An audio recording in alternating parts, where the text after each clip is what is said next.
말씀에 보면은 어떤 율법사가 예수님을 시험하려고 질문을 던집니다. 율법사는 최고의 율법에 대한 권위를 가진 사람 아니겠습니까? 질문하여 이르기를 예수님, 어떻게 해야 우리가 영생을 얻으리까? 라고 질문을 했습니다. 예수님이 되묻습니다.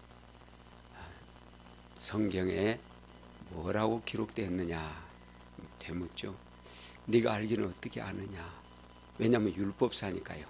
그래서 율법사는 자랑스럽게 하나님을 사랑하고 이웃을 사랑하라고 했습니다. 예수님이 말씀하십니다. 그럼 그렇게 해라. 근데 이 율법사가 시험하려고 했는데 너무 쉽게 자기가 질문하고 자기가 대답하고 그만 넘어가 버립니다. 그래서 다시 시비를 걸기 위해서 그러면 우리 이웃이 누굽니까? 실질적으로 예수님께 배우자는 그런 입장이 아니라 시비를 걸기 위해서, 시험하기 위해서 다시 묻습니다. 우리 이웃이 누굽니까? 라고 묻습니다. 자, 만약에 예수님이 지금 우리에게 우리 이웃이 누구냐고 이렇게 묻는다면 저 같은 경우도 이런 대답을 해봤어요. 지금 강도 만난 그 불쌍한 이웃, 그런 이웃을 만나는 것은 실제로 돕기가 어려운 일이 아닙니다. 또 전혀 모르는 사이는 특히 돕기가 쉽죠. 그렇지만은 또 우리가 저 외국을 태국에 쓰나미가 났다, 한국에서 도와줍시다. 그 쉽게 국고에서도 도울 수 있고 또 우리 교회에서도 헌금합시다. 있는 것 정성껏 할 수 있습니다. 근데 진짜 우리 이웃, 나하고 가장 가까이 살고 어쩌면 내 집안에 있고 정말 나를 가장 힘들게 하는 사람, 아마 그 사람을 돌보라고 한다면 조금 인상이 구겨지지 않을까요? 그런 생각을 좀 해봤습니다. 저도 그러더라고요. 가장 가까이 있는 이웃이 가장 돌보기가 어렵고 여기 이제 예수님이 비유한 사람들처럼 피해가고 싶은 사람이더라고요. 피해가고 싶은 사람. 그래서 예수님이 이제 이렇게 대답을 하시니까 이 율법사가 그러면 예수님, 누가 우리 이웃입니까? 라고 질문을 합니다. 그래서 예수님이 이 율법사한테 비유로 이야기를 하십니다. 어떤 사람이 예루살렘에서 사마리아 가다가 강도를 만나서 두들겨 맞고 옷 다 벗겨지고 또 있는 것도 다 뺏기고 거반 죽게 되었더라 라고 말합니다. 그러니까 죽게 되었으니까 꼼짝도 못하는 것이죠. 그런데 여기 예수님이 누구를 등장시키냐면은 제사장을 등장을 시킵니다. 지금 누구하고 대화를 하고 있습니까? 율법사하고 대화를 하고 있습니다. 그러면 율법사도 레위인 중에 레위인이요, 제사장들 중에 제사장이요, 전문가 중에 법의 전문가입니다. 그렇기 때문에 단 한 번에 어떻게 해야 영생을 얻으리까 물으니까 단 한 번에 하나님을 사랑하고 예수님을 사랑하는 것이라고 대답을 했죠. 또 예수님도 정답이다 라고 말씀을 했어요. 그런데 여기 제사장을 등장을 시킵니다. 율법사도 하나님에 대해서 잘 아는 사람입니다. 제사장도 하나님에 대해서 잘 아는 사람입니다. 세 번째 등장시킨 인물은 레위인입니다. 레위인도 어떻습니까? 하나님에 대해서 너무나 잘 아는 사람입니다. 그래서 오늘 이 주시는 이 메시지는 하나님을 모르는 사람들에게 하시는 말씀이 아니고 하나님을 잘 섬기고 또 오늘처럼 예배를 잘 드리고 정말 하나님의 말씀대로 산다고 하는 사람들을 향하여서 하시는 말씀입니다. 만약에 오늘날 이 율법사의 질문을 우리한테 던졌다고 해봐요. 어떻게 해야 영생을 얻으리까? 라고 우리한테 던진다면 우리는 주일학교 때부터 외운 하나님 말씀이 있지 않습니까? 요한복음 3장 16절 하나님이 세상을 사랑하사 독생자를 주셨으니 이는 저를 믿는 자마다 멸망치 않고 영생을 얻게 하려 하심이니라 라고 말씀하심으로써 영생을 우리가 얻는 길은 예수만 믿으면 되거든요. 그런데 율법 당시에는, 그때 당시에는 그 율법사가 예수님을 인정하지 않는, 즉 구약의 율법사로서 무엇을 해야 영생을 얻으리까 라고 질문을 던졌을 때 그들은 예배도 잘 드렸고 절기도 잘 지켰고 하나님의 백성으로 잘 살았어요. 그럼에도 불구하고 예수님이 이제 그 율법사와 대화를 나누고 계십니다. 그러면서 이 율법사가 이웃이 누구냐고 했을 때 예수님이 지금 이 비유로 말하는 것이에요. 그래서 율법사가 묻기를 그러면 내 이웃이 누굽니까? 라고 말할 때 제사장과 레위인 비유, 그리고 전혀 하나님과는 관련이 없는 사마리아 사람, 혹 예수를 믿을 수도 있습니다. 하나님을 믿었을 수도 있습니다. 이 사마리아 사람을 등장시켜 가지고 어려운 일 당한 사람을 도와주고 갔다는 이야기를 지금 하고 계십니다. 그러니까 오늘날로 말하면 예수 믿는 사람들은 다 도와주지 않고 다 피하고 가버렸는데 오히려 하나님을 잘 모르고 예수님을 잘 모른다고 하는 이 사마리아인이 도와주고 갔다. 그러시면서 네 생각에는 누가 이웃이겠느냐 그랬을 때 이 율법사가 대답하기를 자비를 베푼 사람입니다. 그럼 너도 그렇게 하라 라고 오늘 본문의 내용에 말씀하고 있습니다. 자, 여기에서 한번 제가 이런 생각을 해봤습니다. 이 영생의 단계가 어느 정도 인생길을 걸어가는 데 있어서 높은 단계인가? 그래서 성경에서 한번 찾아봤어요. 그랬더니 가장 우리가 기본적인 단계가 재물의 단계라고 말합니다. 재물, 우리가 가지고 있는 것들이죠. 그런데 그 재물보다 높은 단계가 명예라는 것입니다. 명예, 돈을 써갖고 명예를 얻으려고 하지 않습니까? 그래서 잠언 22장 1절에서는 많은 재물보다 명예를 택할 것이요 은이나 금보다 은총을 더욱 택할 것이니라, 이렇게 지금 이야기를 하고 있습니다. 그런데 재물보다도 명예보다도 그 윗단계가 뭐냐면 지혜의 단계를 말합니다. 그래서 잠언 4장 7절에 지혜가 제일이니 지혜를 얻어라. 그래서 솔로몬이 지혜를 달라고 그렇게 말을 했습니다. 그런데 이 지혜보다도 월등한 단계를 예수님이 말씀하셔요. 그게 뭐냐면 바로 목숨입니다. 생명.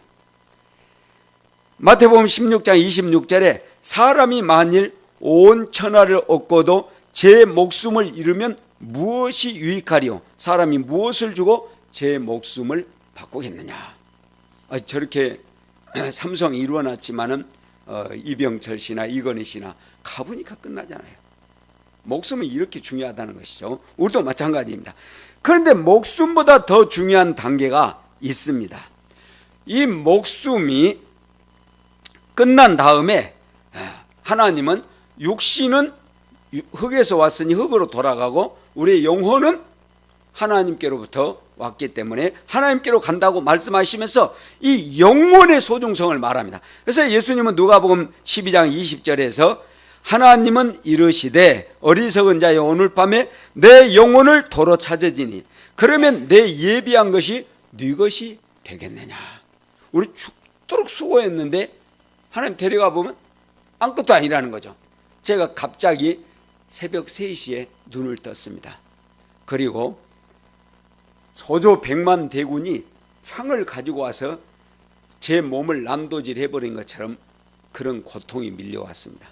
고춧가루를 한 동울을 물에다 타가지고 몸속에다 부숴본 것처럼 얼마나 맵고 뜨겁고 아픈지, 미꾸라지 잡아가지고 청소하려면 그 느끼한 거 청소하려면 소금 쳐보면 막 푸득푸득 뛰어버리죠. 그런 것처럼 제가 방바닥이 막 떼굴떼굴 굴렀어요. 죽게 됐어요. 그때 제 마음속에 옆에 총이 있으면 탁 쏴불고 싶더라고요. 정말 그렇게도 아픔을 체험했어요. 왜 그랬냐면 심근경색이 갑자기 온 거예요. 제가 심근경색으로 이 스턴트를 3개를 꼽고 있습니다. 이래봬도 제가 아이언맨입니다. 여러분은 스텐 안 꼽고 있죠? 저는 스텐을 3개나 꼽고 있는 아이언맨입니다. 근데 그때 제가 하려는 이야기는 이제 죽어가게 됐어요.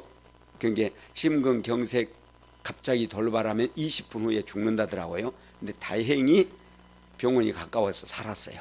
그랬는데 딱 죽어갈 때 내가 지금까지 27년 동안 선교해 온 거, 그거는 아무 천국 가는데 조건이 아니더라고요.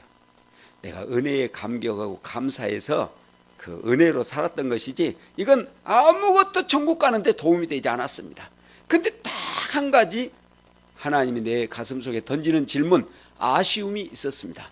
그것은 바로 좀 더 사랑할 수 있었는데 하면서 내가 제일 미워하는 사람 얼굴이 떠오르더라고요. 내가 좀 더 사랑할 수 있었는데, 그 이웃이. 근데 내가 그 사람 지금까지 피했더라고요. 피했다는 거죠. 제사장처럼 피하고 레위인처럼 피하고, 내가 예수라는 이름을 믿으면서도 정말 내 이웃에 대하여서 나에게 상처를 주고 나를 괴롭게 하니까 피했지. 정말 따뜻한 말 한마디, 정중한 의논 한번 해보지 못한 내 모습을 거기서 찾게 되었습니다. 우리 이웃을 바로 이 레위인처럼 우리도 피하여 갔다는 것이죠. 그런데 자, 여기 계속해서 이야기했으니까 그 다음 단계를 이야기하면, 영혼의 단계 다음에 오는 단계가 오늘 던지고 있는 질문, 영생입니다. 영생. 그래서 이 영생에 대해서 예수님은 뭐라고 말씀하시냐면, 마태복음 18장 9절에 만일 내 눈이 너를 범죄케 하거든 떼어버리라. 한 눈으로 영생에 들어가는 것이 두 눈을 가지고 지옥불에 던지는 것보다 나으니라. 영생이 얼마나 중요한지 아시겠죠? 그 다음에 마태복음 9장 43절에서도 만일 내 손이 너를 범죄케 하거든 찍어버리라. 불구자로 영생에 들어가는 것이 두 손을 가지고 지옥에 꺼지지 않는 불에 들어가는 것보다 나으니라. 영생이 이렇게 중요하다 그 말입니다. 그러니까 이 땅에 사는 동안에 불편한 관계성이 있다면, 이 땅에 사는 동안에 내가 마땅히 도와야 할 이웃을 피했다면 그러지 말아라. 차라리 안 피하고 네 눈이 빠져버리는 것이 낫고, 차라리 안 피하고 네 손과 발이 잘려버리더라도 네가 그를 사랑하고 나한테 오라는 것입니다. 사랑하는 성도님 여러분, 내 가슴 속에 머나먼 당신, 제일 가까이 있으면서도 머나먼 당신 이웃, 바로 그 사람을 피하지 않을 뿐만 아니라 돕는 역사, 그를 사랑하는 역사가 이 아침에 제 가슴 속에 일어나기를 조용히 외쳐봅니다. 여러분의 가슴 속에도 동일하게 일어나기를 축원합니다. 그럼 어떻게 도왔느냐? 이 도움의 역사가 일어나는데 우리 한번 33절 읽어보겠어요?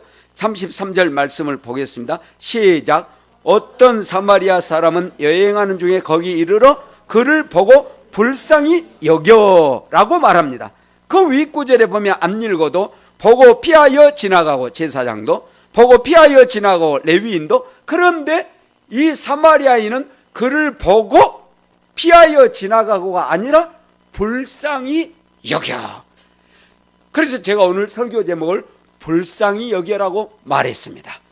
우리가 만나는 사람들이 불쌍하게 보여질 때 거기에 성령의 인도하심과 역사가 일어납니다.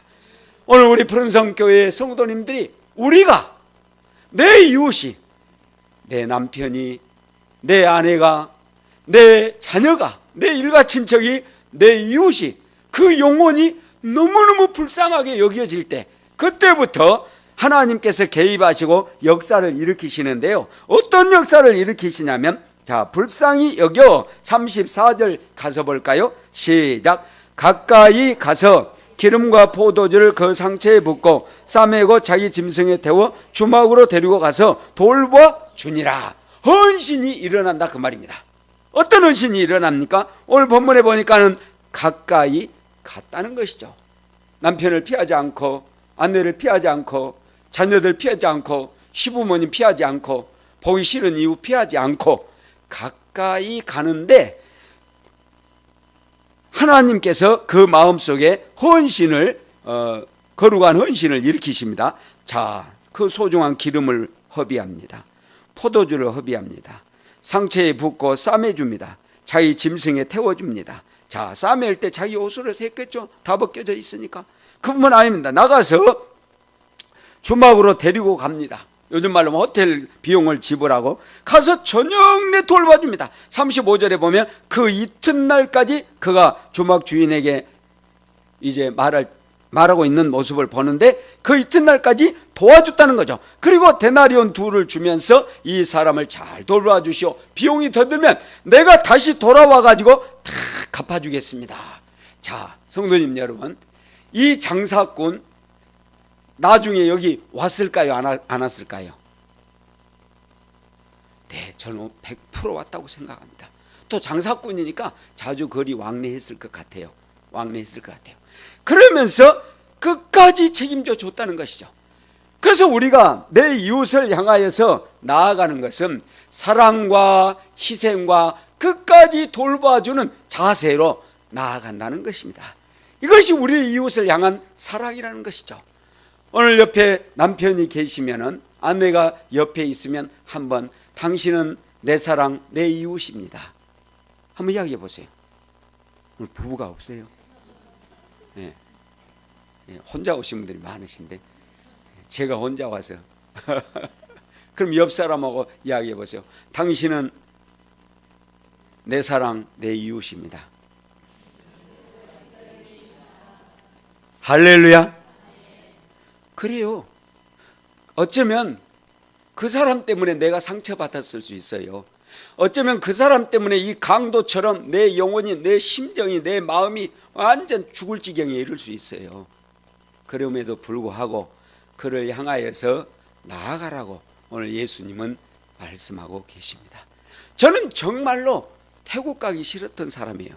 저는 14살 때부터 북한 선교를 꿈꿨어요. 그리고 청년 때 하나님께 기도하기를 비무장지대에다 떨쳐주시면 북한으로 넘어가 갖고 텔레비에 나가서 복음 전하겠습니다. 이렇게 기도를 했던 사람이에요. 그리고 신학교 다닐 때 얼마나 북한에 가고 싶었던지 조준상 목사님 북한 선교 훈련을 가가지고 훈련도 받았어요. 나중에는 아시아연합신학 선교대학원 북한 학과에 가가지고 교육도 받았습니다. 석사학위 공부할 때. 그만큼 내가 북한에 집착했던 사람이에요. 그런데 날들어 동남아 선교회에서 태국으로 가래요. 어디냐고 그랬더니 미얀마와 태국 국경지대라는 것이에요. 그럼 내가 속으로, 나는 촌에서 목회하고 있는데 내가 또 촌도 지금 벗어나서 도시로 평양이나 안 그러면 이렇게 푸른섬 교회 목사님처럼 서울로, 그런 마음이 있었는데 아니 태국에 밀림으로 가라더니 제가 가겠어요. 그래서 기도해 보겠습니다. 그리고는 집에 와버렸어요. 그리고 그날 그렇게 대답할 수밖에 없었던 게, 그 선교회 자매가 찾아왔는데 빵을, 그때는 배고픈 시대거든요. 32명이 이런 핀상에서 잠을 잘 때였어요. 편상에서. 기숙사가 그렇게 좁았어요. 목사님도 그때 거기 잤죠? 예. 그렇게 잠을 잤어요. 근데 그때 빵을 사준다든지 여전도에서 와서 밥 해준다든지 그 뭐 여전도의 봉사팀이 와서 밥을 해준다, 그런 날은 제 생일이었어요. 얼마나 감사했는지 몰라요. 근데 그날 자매가 빵을 딱 사주면서 날들어 태국 선교를 가래요. 근데 못 가겠다고 말이야 걷는데 빵 먹은 죄로 못 가겠다는 말을 미안해서 못 하겠더라고. 그래서 내가 기도해 보겠습니다. 그러고는 와버렸어요. 다음 날 수업을 받고 있는데, 박문수 전도사님 있습니까? 예, 전데요. 밖으로 나오세요. 총무님이 오셨습니다. 나는 우리 집안의 목사 1호라 날 찾아올 사람이 없어요.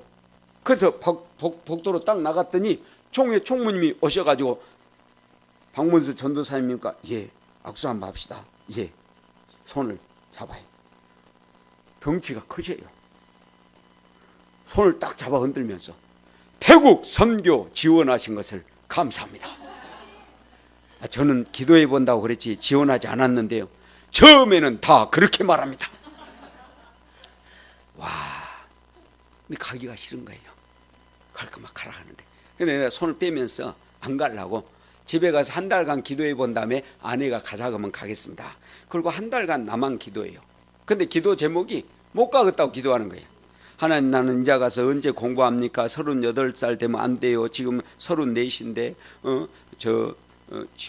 공부 끝나면은 준목고시 2년 후면 목사 안수, 또 선교사 훈련은 2년, 38. 아이고 하나님, 난 못 가요, 못해요. 나 이제 가서 태국어 공부 못해요. 하나님 못합니다. 그럼 막 펑펑 울었어요. 근데 하나님이 일을 시작하시더라고요. 찬송이 가슴에서 울려 퍼지는데, 할 수 있다 하시니는 나의 능력 주 하나님. 아유, 신맞이하지 말라고 가라 하시네. 믿음으로 간다 하시는 막, 내가 못하겠다 그러면 하나님은 할 수 있다고 하시고, 내가 피한다고 그러면 또 찬송이나 피하지 말라. 우리가 곁길로 피해도 어쨌든 요리조리 피하려고 하는데 도저히 피할 수가 없는 거예요. 이 제사장이 저였고 레위인이 저였어요. 내 꿈을 향하여서는 달려갔지만은 정작 희생하라는 것은 하기가 싫더라고요. 여러분도 그러실 때가 있을 거예요. 다 성령에 의해서 우리가 이끌려 가니까 성령님께서 시키시는 것은 또 잘 이해가 안 되고 무섭고 두렵습니다. 내가 실천했다가는 망해볼 것 같고 죽을 것 같아요. 그런데 배후에 계신 하나님의 수가 있습니다. 그 은혜에 묻히시기를 예수 이름으로 축원합니다. 그래서는 이제 한 달이 그렇게 기도하다 지나갔는데 절대로 아내한테 말 안 했어요. 왜냐하면 가자고 해볼까 봐. 그런데 본부에 약속을 했기 때문에 약속을 지켜야 하니까 제가 저녁에 식사를 하다가 밥을 이제 놔두고 물을 마신 다음에, 여기 있군요. 물을 마시고 나서 제가 아내한테 그랬어요. 여보, 태국의 국경지대 미얀마와 태국 사이에 선교사를 찾고 있는데 7명의 선교사 후보생이 지원을 했다가 포기를 했대. 왜 포기한지 알아? 그 사람들은 전기도 없고 학교도 없고 병원도 없고 맨발로 살고 옷도 배틀째로 짜서 입고 살고 드들방아 찍고 살고 대나무로 집 짓고 사는데 바람이 얼마나 들어오는지 이 추워가지고 겨울이면 죽어가는 사람이 너무 많대.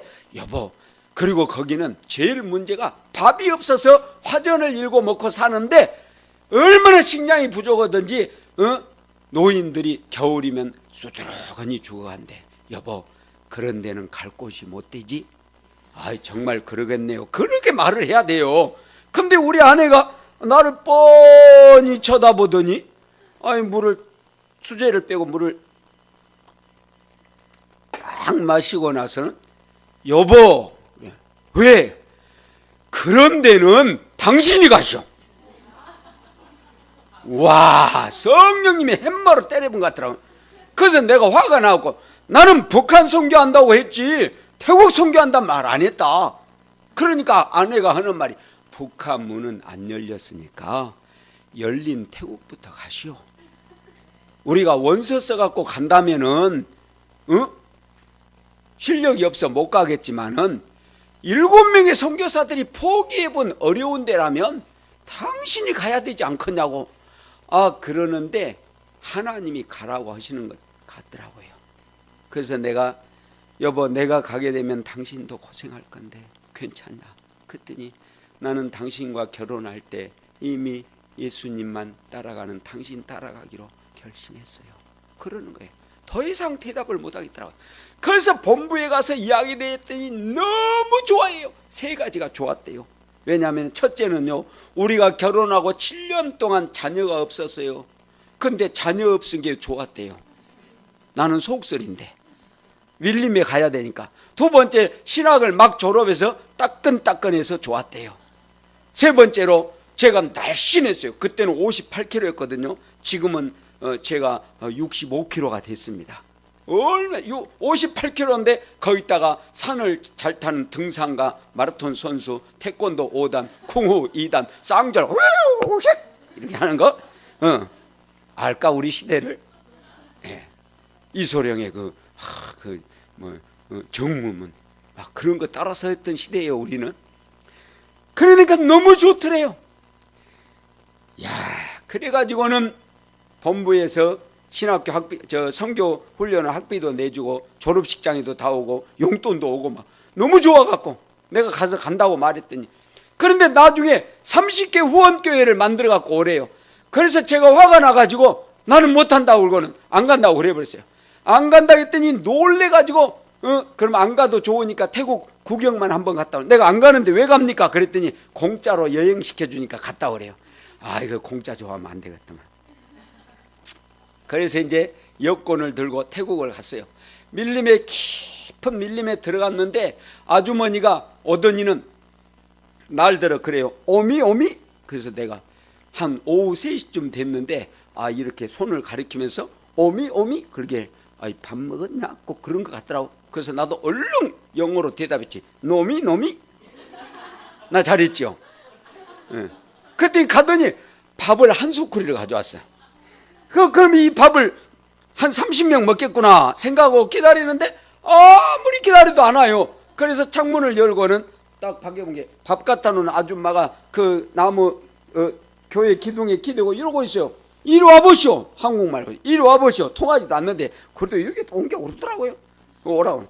밥을 이거 수저랑 젓가락이랑 반찬이랑 가져라고, 그래야 먹지. 배고픈데. 그랬더니 아줌마가 와서 손으로 주물주물해갖고 입에다 탁 넣고는 저 고춧가루 하나 탁 찍어서 먹고 끝내버리더라고요. 그래서 이것이 수저고 이것이 젓가락이고 이것이 반찬이구나. 그러면서 내가 다시는 여기 오는가 봐라 마음을 그렇게 먹었어요. 전혀 그 민족이 불쌍히 여기는 마음이 안 드는 거예요. 그래서 이제 거기서 걸어서 1시간을 산을 내려왔고 오토바이를 세워놓은 곳에 도착을 했는데 너무 땀을 많이 흘렸기 때문에 망고나무 밑에 앉아 있었어요. 그런데 얘들 3명이, 4, 5, 6학년 3명이 막 달려오더니 제 앞에 먼지를 일으키면서 신발도 안 신은 발로 그냥 확 브레이크를 잡으니까 황투 흙이 그냥 나한테 뒤집어 씌우면서 걔들 얼굴 보니까 막 하루 종일 땀 흘렸지, 막 구슬치겠지. 그 손으로 얼굴 만졌지. 그냥 자동으로 막 그림이 얼굴에 그려져 있어요. 근데 그 얼굴 모습을 보면서 난 이런 데 안 온다. 하나님, 난 여기 안 옵니다. 내가 그랬어요. 근데요, 참 하나님 묘하시대요. 형연할 수 없는 큰 감동을 주시는데, 만수야, 네가 길러야 할 애들이다. 그 말씀을 하시는데요, 나도 모르게 감동이 돼갖고 그 말씀 속에 하나님의 능력, 권능, 기적, 역사, 헌신, 감동이 한꺼번에 밀려오는데 나도 모르게 손들고, 하나님, 내가 죽을 곳을 발견했습니다. 그렇게 하나님 말씀을 드리고 걔들을 다시 보는데요, 어쩌면 그렇게 사랑스럽고 예쁩니까? 26년이 지난 지금까지 그 마음이 변치 않는 거예요. 그래서 밀림에 들어갔고 애들을 25년 동안 600명을 데려다 길렀습니다. 다 자기 은사대로 가락했는데 하나님의 은혜로 교육자가 50명이 넘게 나왔습니다. 나래 교육자는 성도가 700명입니다. 그 애들 마을 가서 보니까 교회가 없어서 기도처 세우고 교회 세웠는데 지금 50개 이상을 세웠습니다. 그리고 그 교회를 관리할 교육자들을 훈련을 시켰는데요, 국민학교도 다니지 않았기 때문에 중학교부터 대학원까지 또 준목고시 목사 과정까지 25년을 훈련시켜가지고 작년에 50명 중에 2명이 목사 됐습니다. 근데 비록 2명이 25년 만에 2명이지만 우리 사카이 목사님은 7개 교회를 개척했습니다. 훌륭하죠? 수라차이 목사님은 3개, 사토 목사님은 5개, 전래 목사님은 2개. 그래서 목사님이 됐어요. 근데 내가 밀림을 다녀보니까 540개 마을이 있는데 우리 옴코이 군에만 8만 명이 놀고 있는 거예요. 어림조사에서 약 8만 명이 학교를 못 다니고 놀아요. 그래서 하나님, 저 불쌍한 영혼들 어떻게 하면 좋습니까? 하고 하나님께 기도하는데 하나님께서 부흥집회를 열어라 감동을 주셔서 부흥집회를 500명부터 시작했는데요, 1000명, 1700명, 3000명 목표에 3200명이 왔는데 중풍병자가 왔어요. 그래서 예수 이름으로 명하노니 일어날지어다, 일어날지어다 했는데 중풍병자가 일어나서 걸어가 버렸어요. 이게 소문이 나가지고 5회 때에는 5000명 목표에 5400명이 왔어요. 6회 때에는 10,000명 목표에 12,000명이 왔어요. 그래서 지금은 그 중앙집회가 3만 명을 향해 가는데 제가 감당할 수 없어서 6개 교단에 넘겨버렸어요. 당신들이 하라고. 저는 더 깊은 밀림으로 가서 500명부터 다시 시작했는데 지금 2200명까지 모였어요. 그래서 이 집회에 나중에 우리 최 목사님을 좀 모셔가려고요. 아멘. 감사합니다. 예. 하나님 그렇게 역사하시더라고요. 그래서 나는 정말 가기 싫었던 사람인데 하나님이 감동을 주시니까 내 마음속에 얘들이 불쌍하게 보여지고 카렌족 민족이 불쌍하게 보여지고 주님이 내 가슴에 감동을 줘가지고 지금까지 이 태국 선교를 감당을 해내오고 있습니다. 그러면서 제가 제 마음속에 질문을 던집니다. 네 이웃이 누구냐? 어쩌면 내 이웃이 나를 가장, 다른 이웃은 차라리 돕기 쉽다니까요. 외국 다 선교비 보내는 거 좀 보낼 수 있잖아요. 별로 마음에 부담 없잖아요. 그뿐만 아니라 어이구 누가 이웃에 지금 병원에 입원했대 조문 가고 돕고 할 수 있잖아요. 그러나 내 가슴을 아프게 했고 나를 상처 나게 했고 내 영혼을 그냥 지구 우리말로 뭐니 꾸역꾸역 해버렸고 이런 이웃에 대하여서는 내가 용납하기 힘들고 용서하기 힘들지만 그런 사람마저도 불쌍히 여길 수 있는, 무엇보다도 우리 이웃의 영혼의 도적 맞은, 영혼의 강도 맞은, 태국은 2500년 동안 불교 강도를 만났어요. 우리 조선은 어쨌나요? 500년 동안 유교 강도를 만났잖아요. 그리고 고려는 어쨌나요? 500년 동안 불교 강도를 만났고 신라는 1000년 동안 불교 강도를 만나서 우리가 나라가 도합 2000년 동안 타종교의 강도를 만나 죽어가고 있을 때 우리 흑암의 땅, 우리 민족을 불쌍히 여겼던 토마스 선교사가 언더우드의 글을 보고 아펜셀레의 글을 보고 하디 박사의 글을 보면 주여 이 불쌍한 땅을 긍휼히 여겨 주옵소서 하고 들어왔는데 100년 만에 이런 기적이 일어났고 선교사를 세계에서 비율로 볼 때 1위로 파송하는 나라가 되었지 않습니까?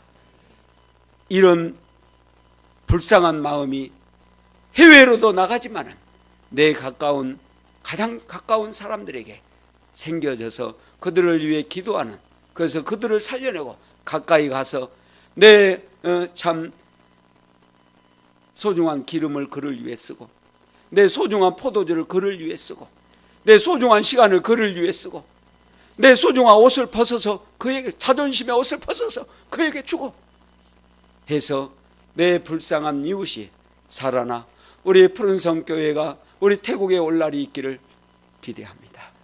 주님의 이름으로 축원합니다.